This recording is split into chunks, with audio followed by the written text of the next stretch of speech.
Hi friends, നമുക്കിന്നൊരു എളുപ്പത്തിൽ Maggi ഉണ്ടാക്കിയാലോ. ആദ്യം വെജിറ്റബിൾസ് എല്ലാം അരിഞ്ഞ് മാറ്റി വെക്കണം. എന്നിട്ട് ഒരു പാത്രം എടുത്ത് വെള്ളം തിളപ്പിക്കാൻ വെക്കണം. എന്നിട്ട് നമ്മുടെ മാഗി എല്ലാം കൈകൊണ്ട് പൊടിച്ച് ഈ തിളച്ച് വരുന്ന വെള്ളത്തിലോട്ട് ഇട്ട് കൊടുക്കണം. കൈകൊണ്ട് പൊടിക്കുന്നതെന്ന് വെച്ചാൽ പെട്ടെന്ന് അത് വെന്ത് കിട്ടും, അതുകൊണ്ട് മാത്രമാണ്. അല്ലാതെ ഇടുന്ന ഇഷ്ടമുള്ളവർക്ക് അതുപോലെ ഇടാം.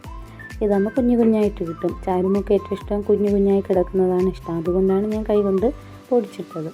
ഇതിന് ഫ്ലെയിം കുറച്ച് വെക്കണം, ഇല്ലെങ്കിൽ അത് പൊങ്ങിപ്പോവാൻ ചാൻസ് കൂടുതലാണ്. നല്ലതുപോലെ ഇളക്കി മാറ്റി വെച്ചിട്ട് അടുത്ത അടുപ്പിലോട്ട് വെച്ചിട്ട് ഈ അടുപ്പിലോട്ട് ഒരു പാൻ എടുത്ത് വെച്ച് അതിൽ കുറച്ച് എണ്ണ ഒഴിച്ച് കുറച്ച് കടുക് പൊട്ടി വരുമ്പോൾ നമ്മുടെ വെജിറ്റബിൾസ് ഇടാം. ചിലരെ എല്ലാ വെജിറ്റബിൾസും ഒരുമിച്ചിടും, ഞാൻ ഓരോന്നാണ് ഇടുന്നത്. ആദ്യം ഉള്ളി ഇട്ട് നല്ലതുപോലെ വഴുതി വരുമ്പോഴത്തേക്കും മാത്രമേ അടുത്തത് ഇടാറുള്ളൂ. അതിൻ്റെ ഇടയിൽ നമ്മൾ മാഗി വെന്തോന്ന് നോക്കിയാണ്. അത് വെന്ത് കഴിഞ്ഞു. ഇനി നമുക്ക് അതിലോട്ട് ചേർക്കേണ്ട വെജിറ്റബിൾസ് തയ്യാറാക്കാം. ഇതിൽ ഉപ്പ് ഇടണം. ഉപ്പ് ഇട്ടാൽ മാത്രമേ അത് പെട്ടെന്ന് നമുക്ക് വഴുതി വരത്തുള്ളൂ, അതുകൊണ്ടാണ് ഉപ്പ് ഇട്ട് കൊടുക്കുന്നത്. വെജിറ്റബിൾസിൽ ഉപ്പ് പിടിക്കാനും എളുപ്പമാണ്. ഇനി നമ്മൾ ക്യാരറ്റ്, ഇഞ്ചി, വെളുത്തുള്ളി, ബീൻസ് എല്ലാം ഇട്ട് നല്ലതുപോലെ ഇളക്കണം. തക്കാളി അവസാനം മാത്രമേ ഇടാറുള്ളൂ.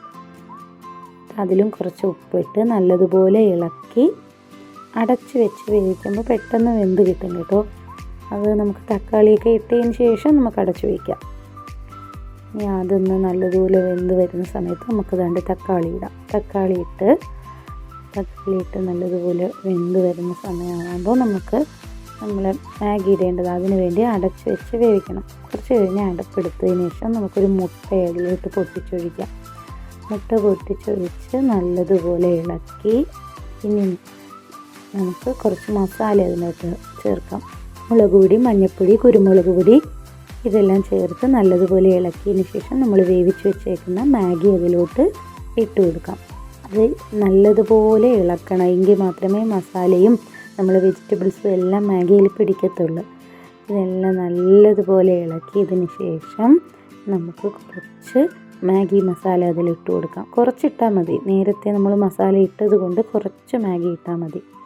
എൻ്റെ മാഗിയിൽ കുറച്ച് വെള്ളം കുറവായതുകൊണ്ട് ഞാൻ കുറച്ച് ചൂടുവെള്ളം ഒഴിക്കുന്നുണ്ട്. അതിൻ്റെ ഇടയ്ക്ക് നമ്മൾ ചാരുക്കുട്ടി വന്ന് ചോദിക്കുക, മാഗി തയ്യാറായില്ലേ അമ്മയെന്ന് ചോദിക്കുക. പെട്ടെന്ന് തന്നെ നമുക്ക് തയ്യാറാക്കാം.